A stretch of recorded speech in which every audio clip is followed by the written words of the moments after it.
Thank you so much, distinguished. You're here with two of your men.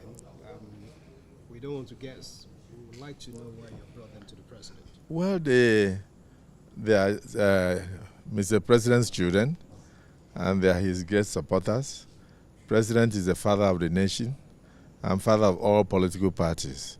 But interestingly, they joined the Senate of the Federal Republic of Nigeria on different political platforms.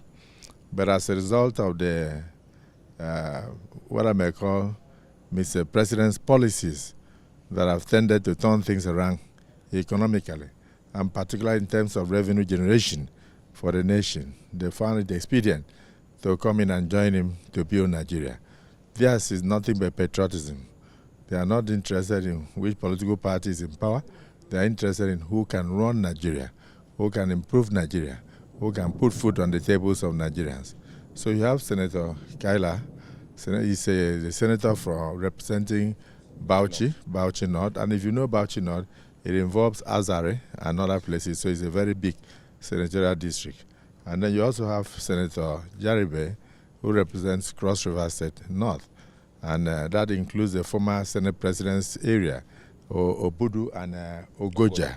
And they have since declared on the floor of the 10th Senate that they are now members of the All Progressives Congress. That's why we came. Thank you. Thank you. Okay. Tell us your reason for joining the Progressives. Because the president is really doing well, and I want to come in and support him. Okay. In what way do you want to support? In delivering the dividends of democracy to our people. Okay. Thank you. Your people supporting this, did you take this initiative by consulting your people, or you just took it on your own? Our people are aware of what Mr. President is doing, and they are in full support. Distinguished. Okay. We know your own reasons. Well, my SP has said it all. We are not joining another political party, or we are joining for anything but as patriotic Nigerians to move Nigeria forward, because we believe the president is doing very well economically, in the security area, and everywhere. So I think we just want to join this winning team so that we will win together.